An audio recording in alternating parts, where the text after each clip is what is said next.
However, they do not have the same paternal haplogroup E1B1A as seen in the Bantus Negro people of Africa. So where did they come from and how did they get to Papua New Guinea? Even more, who are they?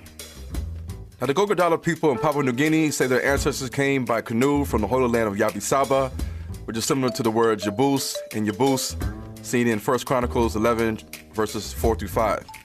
Today, we know it as Jerusalem. Now, there were two boats, long and sturdy, hand-carved from ancient trees. The red boat carried the Sagala clan, and the yellow boat carried the Paya clan. The travelers that came from Israel to Papua New Guinea spoke the language of Israel, and they paddled in search of the far-off islands of Papua New Guinea, guided by the wisdom of an oracle called the Fire Source.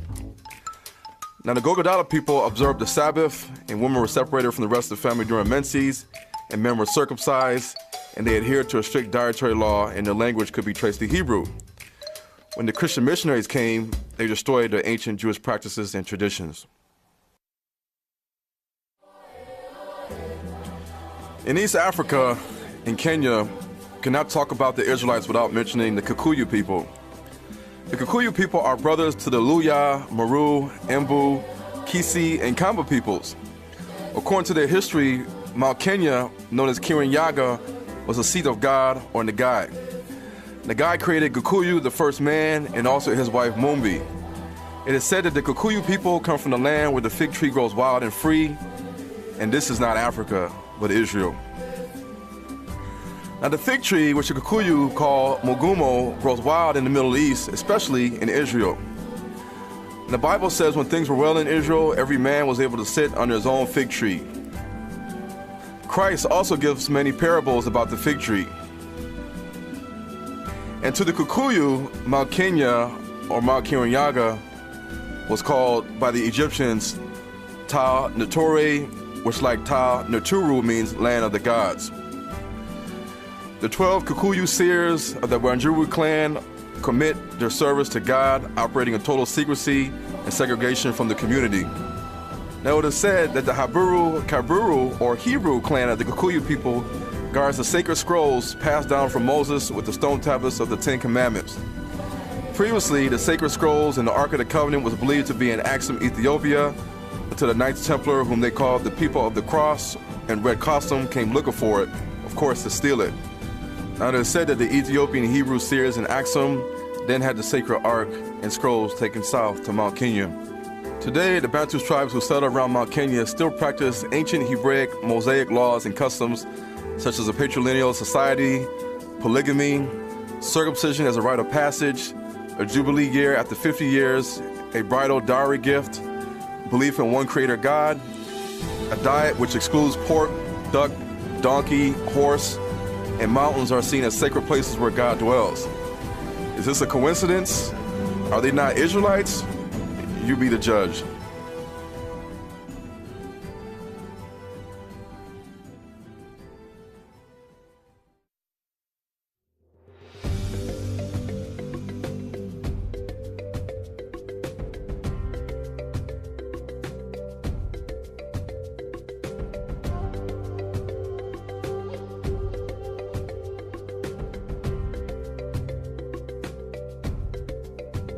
Now, Dr. William Bozeman wrote a book called A New and Accurate Description of the Coast of Guinea.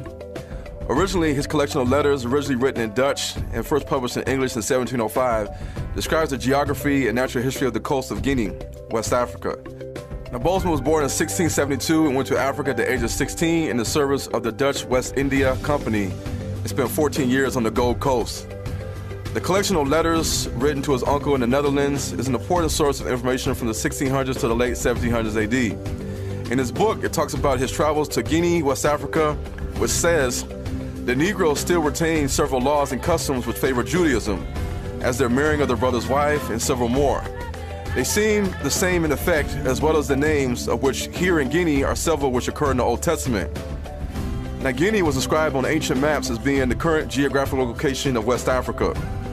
So what are the different types of Hebrew customs that were seen by the Reverend John Wilson and Dr. William Bozeman? Well, today in West Africa, many Bantu tribes still exhibit and practice the following Hebraic customs, such as circumcision on the 8th day, naming babies on the 8th day, the Nazareth vow, where the locks of the hair are grown and not cut, such as dada locks in Nigeria.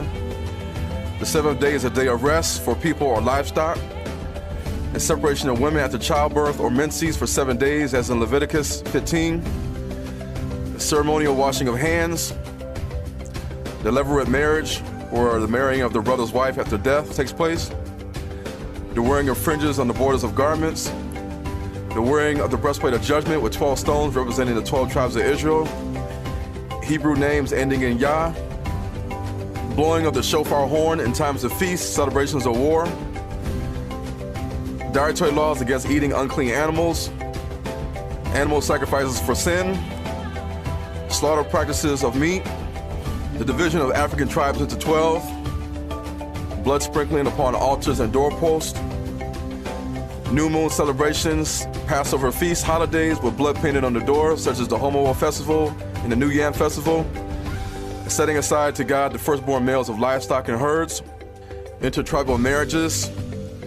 Divination practices using kola nuts, palm nuts, shells, sticks, or sand, similar to the Urim and Thummim practices used by the Levitical Aaronite high priest to obtain answers of the will of God.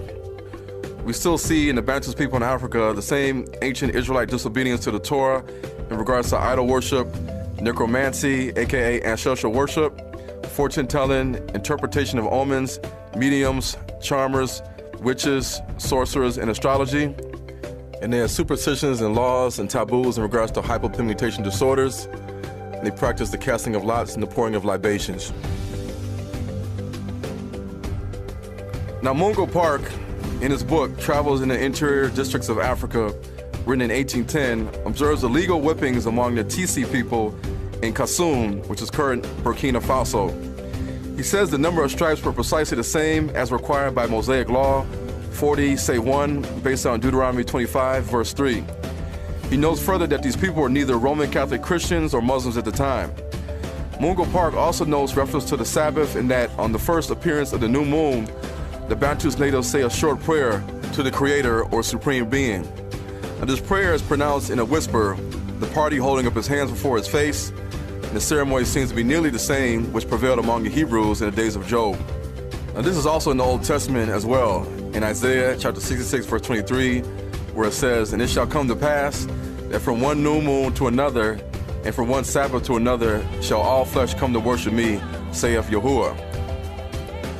Now, in Mali or Niger, the Spanish Arab historian Leo Africanus wrote in 5026, "The king Askia Muhammad is a declared enemy of the Jews. He will not allow any to live in the city. If he hears it said that a Berber merchant frequents with them or does business with them, he confiscates his goods." Now, the 18th century European traveler and historian Mungo Park documented in his book, Travels in the Interior of Africa, quote, he said that there were many Jews at Timbuktu, Mali, but they all spoke Arabic and used the same prayers as the Moors. I discovered that the Negroes are in possession, among others, of an Arabic version of the Pentateuch or Torah of Moses, which they call Taruta la Musa.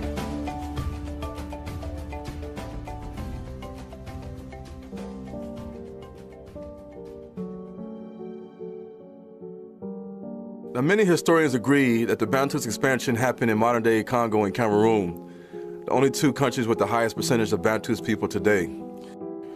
Many Bantu South Africans have ancestral roots to the Congo and the Nguni people. History states that the Nguni people who migrated to the Congo to South Africa also were the direct ancestors of the Zulu, Xhosa, Swazi, and the Ndebele people. They too also had Hebrew customs, like their Bantus brothers scattered throughout the sub-Saharan Africa. Here are some examples. In Zulu folklore, links are said to exist between the Zulu people, Egypt, the Old Testament, and Israel. The Zulu Nguni people existed as pastoralists and subsistence farmers. Like the ancient Hebrews, wealth was measured in cattle, and they had belief in a supreme deity. Circumcision was practiced as a rite of passage, and the tradition of a younger brother marrying the widow of his deceased brother, as in the levirate marriage, was also practiced. The daubing of the lintels of homes in times of sickness, the festival of the first fruits, and so on was also practiced. The laws of the Amazulu are identical to the Mosaic law. The practice of war offerings, sin offerings, and offerings to appease God, periods of uncleanliness on the decease of relatives and touching the dead, rules regarding chastity, dietary laws, and the rejection of swine flesh. Now the Zulus kept annual feasts and observed the new moons as the old Hebrews did. And the Zulus had festivals at the beginning of the spring and at the end of the autumn, corresponding to the Feast of First Fruits and the Feast of Ingathering of the ancient Hebrews. And the Zulus also had a special way to butcher sacrificial meat and also the burning of incense for sacrificial and other ritual purposes, which is also seen in the ancient Hebrews. Now, the word kafir was given to the Bantu people in South Africa by their oppressors. Now, the word kafir in Arabic means one that doesn't believe in God. And on ancient maps, South Africa is listed as Kafiria, similar to the Arabic word kafir. Now, the Bantu South Africans were also labeled the people of the book by the Arabs, and the word Bantus by the Zulu people means the people. Now, with all this information, it's clear that we can see that the Bantus people in West Africa, East Africa, Central Africa, and South Africa are the Hebrew Israelites of the Bible.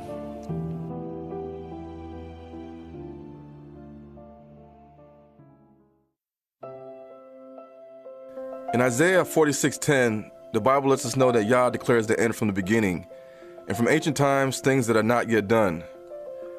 Many African Americans, like myself, have always asked the question, where do we come from? My father's father once told me, back in the late 1800s and 1900s, we didn't have records of our parents or grandparents. We were back then sold as slaves, just like livestock. So my grandfather's father was born in Martinsville, Virginia, and I raised my grandfather in Roanoke, Virginia. Later, he would move to West Virginia to seek work in the railroad company and coal mining company. And my father would be the first out of his family to graduate from college and later become a pastor of a Pentecostal apostolic church. And the Most High revealed to me years ago that before I came out of my mother's womb, that he would use me like others to become a vessel to spreading his message. Just as the Most High allowed the old generation of Israelites to die out in the wilderness to bring in a new, young generation of Israelites with Joshua into the Promised Land, the Most High's planning for the mass awakening of the diaspora to the Israelite identity could not have come at a more crucial time. I realized that everything that I've been through from childhood to adulthood, all was by design, to build me up and prepare me for the stage of my life where he would need me the most.